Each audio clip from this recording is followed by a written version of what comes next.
We got waiver wire pickups at every single position for week 3, including defenses and kickers to stream. Let's go on to the waivers. What's going on, Couch fam? Let's jump right into the waiver wire picks for week 3. All right. Starting off with the quarterbacks here. There's not going to be a lot of quarterbacks in most leagues that's going to help you out, but I understand a lot of injuries are happening that affect fantasy football. You may have had Dak Prescott, you may have had Trey Lance, and you need a quarterback. Again, I got Jameis Winston, number 1. Pretty surprising to some maybe that he's ahead of Carson Wentz, but I like what I see out of Jameis Winston. Had a good week 1. Didn't do great week 2, but I think the Bucks D is the main reason for that. That's a low-scoring rival game. It's a lot of bad blood, and it's one of those just low-scoring defensive games. I still like Carson Wentz, though. He's going to be risky, but now that he's got a lot of weapons and they're airing out the football and their defense isn't playing that well, I still like Carson Wentz. I wouldn't hate you if you took Carson Wentz over Jameis Winston, but this is just my preference. Matt Ryan and the Colts were absolutely horrible week 2, but I think he's going to bounce back week 3 if Michael Pittman is healthy. This team needs Michael Pittman. It's essentially Michael Pittman and the rest of the gang for this passing offense. And he's going to really help out. It's not just that they target Michael Pittman and it's just going to help Matt Ryan, but it helps the whole entire offense, helps the whole entire team because defenses need to worry about Michael Pittman. And then we got Jared Goff. Jimmy Garoppolo will now be the starter for the entire season. Trey Lance is out for the year. He's going to recover in a few months, and he should make a full recovery, be 100% ready to go well before the 2023 season does start. But as for right now, it's Jimmy G's team. Marcus Mariota could be a streaming option against the Seahawks, and Malik Willis should probably be added in Superflex leagues or extremely deep leagues. Like I said, these quarterbacks may not help you out much, but I did want to give you a good, nice list. For running backs, we got Raheem Mostert. He's getting a lot of snaps. It's basically a 50-50 split between him and Chase Edmonds. Could be a smart move by the coaching staff. Kind of keep both of them healthy. They're both injury prone. Brian Robinson, again, I'm mentioning him, should be added, especially if you have an IR spot. He'll probably return really soon, like maybe even week 5 as soon as possible. Jordan Mason now is becoming pretty much a must-add. Tyrion Davis-Price is going to miss 4 to 6 weeks. That's a long time, considering we saw Eli Mitchell's going to miss 8 weeks. So essentially, they're out almost the same amount of time, and there's not a lot of running backs on this roster left. So Jordan Mason, by default, becomes the RB2 right behind Jeff Wilson. And Jeff Wilson looked pretty good week 2. He looked better than I thought. I'm actually glad I did get him in some leagues. I know I told you guys not to spend too much FAB on him, but hopefully you spent a little bit and were able to get Jeff Wilson because I'm starting him in all the leagues where I luckily got him. We got Darrell Williams. We thought Eno Benjamin was going to be the RB2 for the Cardinals, but it seems like it's actually going to be Darrell Williams. He can catch and run.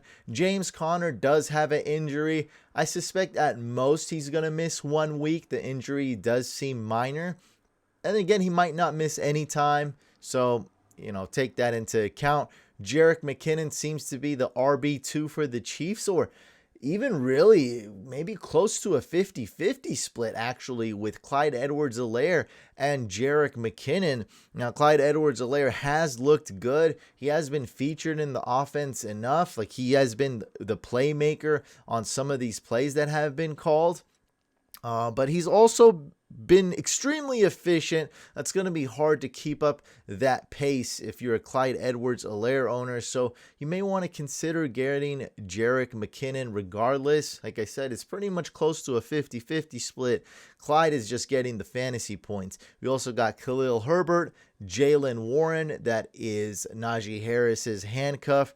Hassan Haskins, who seems to be Derrick Henry's handcuff like I thought. Now, again, I was kind of wrong, and it was Dontrell Hilliard, but now I'm kind of going back and forth. If anything were to happen to Derrick Henry, Dontrell Hilliard snaps would go up 2 times, so it would go up twofold. He'd still be the pass catcher. I think Hassan Haskins would still get about 60 to 67% of the snaps. He would get the bulk of the carries. That's my theory. So maybe worth an add as a handcuff, even if you don't have Derrick Henry.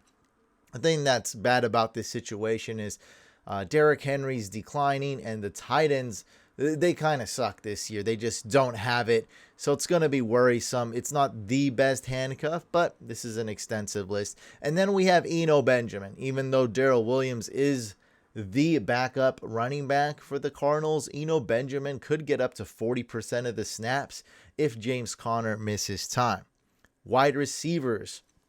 Guys, I don't know how Jahan Dotson's still available in some leagues. I think it's the 10-team leagues. That's probably what it is. Because he was drafted in all my 12-team leagues. And if you're in a 12-team league, he's probably added already. I just don't see it being realistic. But in a 10-team league, I guess I can fathom and see him still being available. If he is, go at him. Lots of great rookie wide receivers this year. And Garrett Wilson is an elite talent, needs to be added in every league. Sterling Shepard is the wide receiver 1.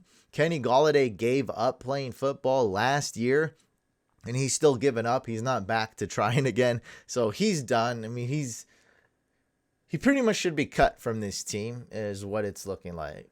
I don't see him staying with this team. He got his contract and he's done. They need to bring back Kadarius Toney, have him play some wide receiver, actually play wide receiver. But as of right now, Sterling Shepard's the main guy as far as wide receivers go on the Giants. Corey Davis, he hasn't been incredible, but he's been the most consistent, most reliable receiver for the Jets. Could say he's the 3rd most talented wide receiver on the Jets, but he's beating out Elijah Moore and more consistent than Garrett Wilson, so still startable. Nico Collins is the number 2 option in this passing offense, so he hasn't done anything, but he should be better. I do like him as an ad, and we're kind of getting into deeper leagues or situations here. Greg Dortch, while DeAndre Hopkins is still gone, is still relevant. Josh Palmer is worth an ad if Keenan Allen keeps missing more time. Van Jefferson, good stash on the IR slot. I'm looking at this Rams team, and they're throwing a lot to Tyler Higbee, and man, that might... that's not really what the Rams do. I think they really miss Van Jefferson as that 3rd option to throw to. So when he comes back, and if he's healthy and he's not dropping the ball, he could be a spot start or a bye week start. Rondale Moore is still injured. Could be worth an add if you got an IR spot. And everyone's going on to the waiver wire to add a Noah Brown. I like him, but this is a messy situation. Look, it's a messy team, messy offense, messy quarterback situation, messy wide receiver situation. Gallup should be returning extremely soon. Could be week 3 where he returns. Jalen Tolbert might actually be active. So there's a lot going on here. Just because he got a touchdown week 2, why would you want to add him? You should have added him week 1 where he saw even more targets. Now everyone's trying to add him because of the touchdown. It's just not a guy that I want to start. It's too risky. He's not oh, this is the wide receiver. CeeDee Lamb's going to get double and Noah Brown's going to go off. We can't confidently say anything. Plenty of wide receivers in the sea. I'm more looking for a wide receiver to add on my bench that's going to blow up. Also, James Washington will be coming back in a few weeks too. Keep that in mind. And that'll all this will happen. Gallup will be back. Schultz will be healthy. And James Washington, these guys are going to be back. Maybe Jalen Tolbert starts being a healthy scratch. All this will happen by the time Dak is back. So remember that. Noah Brown and Dak Prescott, that could be good. Well, that may not really happen. So not really worth it. I'm looking for upside ads. That's why I do have Jahan Dotson on a lot of teams. Just get these upside stashes that could be great.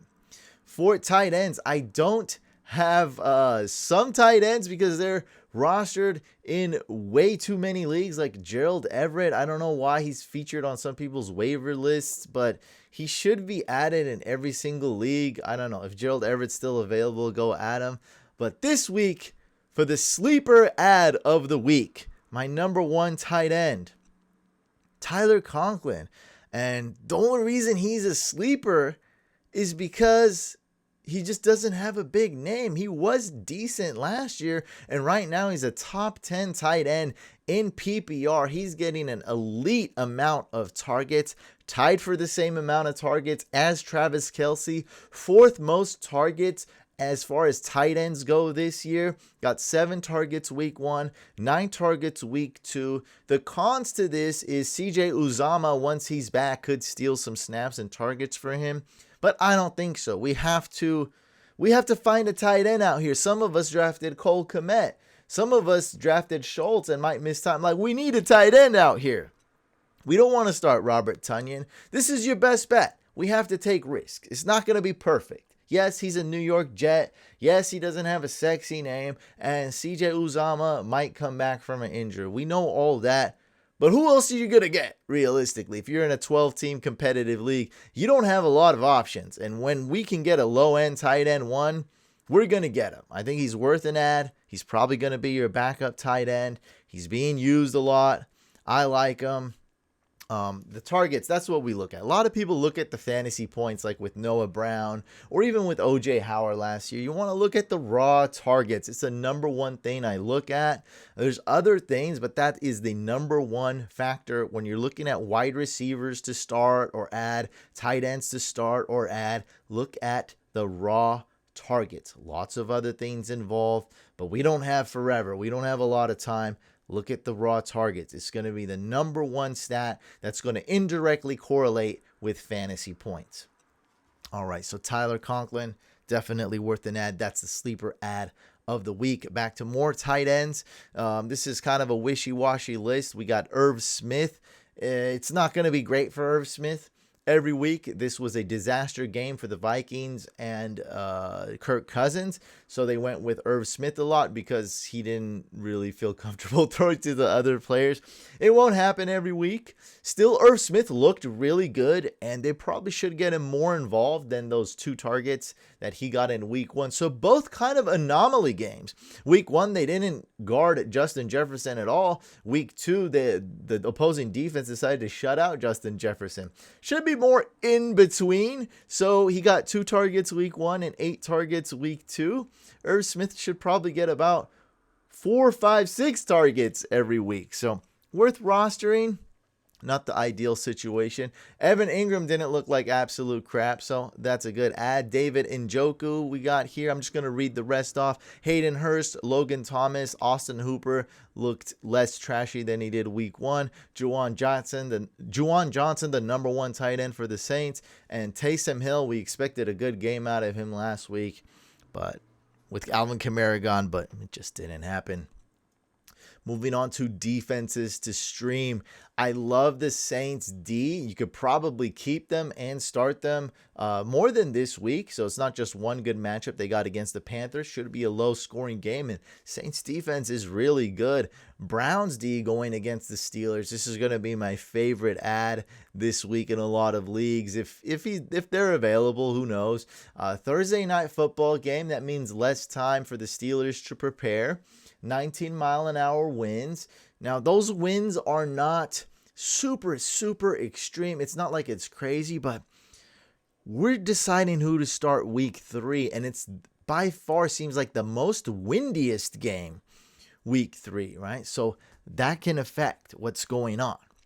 It's not like we can start a defense week 4 over a defense week 3. So we're comparing it to the other games, the other weather situations going on. So I like the Browns D. Should be a low scoring game. I like that the Browns are a good defense. They're somehow allowing a lot of points this year. They're allowing the offense to score a lot, but when they're going against the Steelers, I feel a lot more comfortable with the Steelers offense not scoring a lot of points. They're not really explosive.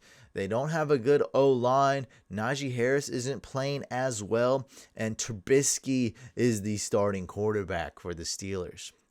Breaking news there. Chargers D going against the Jags. Chargers D looks good on paper. Maybe they'll be even more healthier week 3, hopefully. I don't think the Jags will score a ton of points, even though the Jaguars look way better this year.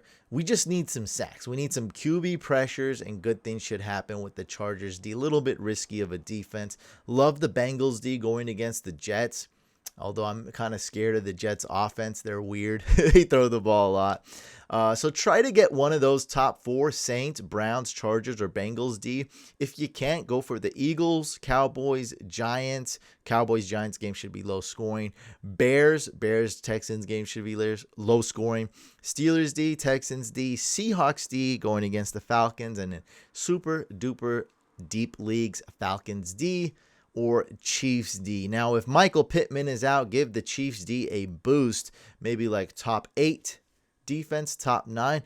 Chiefs D, they don't look that great on paper, but they play well, at least in terms of winning in real life. So that defense isn't that bad. Not an elite defense in real life or in fantasy, but they're playing a little bit better than I thought they would before the year started. And as for kickers, unfortunately, we don't have a lot of elite options this week. So at number 3, I have Will Lutz. If you're tired of adding and dropping kickers, this is the kicker for you. Very high floor, very consistent, and you can start him week 3 against the Panthers, week 4, 5, 6, 7, 8, and feel very comfortable. So I could even rank Will Lutz number 1. Hopefully you guys listen to this video and don't just skim through it. I don't hate people that skim through it, but that's why listening really gives you a leg up. So Will Lutz could easily be the number 1 guy. He's a set it and forget it. He's guaranteed to give you 6, 7 points every single week. That's his floor. And anything over 7 is what we're looking for from a kicker. If you want a little bit more upside, Younghoe Koo against the Seahawks. I actually do like Younghoe Koo this week. I know a lot of people are always commenting, why don't you like Koo? What's wrong with you? Like, what are you doing? This week he's good. And my number 1 kicker this week is Greg Joseph. Going against the Lions, it's in a dome. It should be great. The Lions defense just allows everything. They allow extra points, field goals, touchdowns, rushing. They should be okay with allowing the Vikings to move the ball. Vikings are too talented to just be stale like that. Harrison Butker would be my number 1 kicker, but he is injured. Don't know if he's going to play. Should be a minor injury, though. So whether Harrison Butker or Matt Amendola is kicking, I like the Chiefs kicker going against the Colts. And if all those guys are taken, or you're in a deeper league, look for Robbie Gould. Should be solid this week. Brandon McManus, again, should be solid this week. And McManus is kind of becoming that kicker you can start every single week kind of blindly. Dustin Hopkins should hopefully score a lot more points this week against the Jags. He hasn't really been great for those of you that have started Hopkins. And Jake Elliott doesn't put up good numbers because the Eagles actually scored touchdowns, but this week should be okay, and next week should be okay as well, going against Washington and against the Jags. So yeah, I do like these top 3 kickers if you are in need of a kicker this week. All right, guys, make sure you subscribe to this YouTube channel. Subscribe to our second YouTube channel. It's called Fantasy Couch Podcast. We go live after Thursday Night Football every Thursday. Smash the thumbs up or thumbs down on this video and drop a comment. I try to read and answer every single comment that I get. See you on the next one.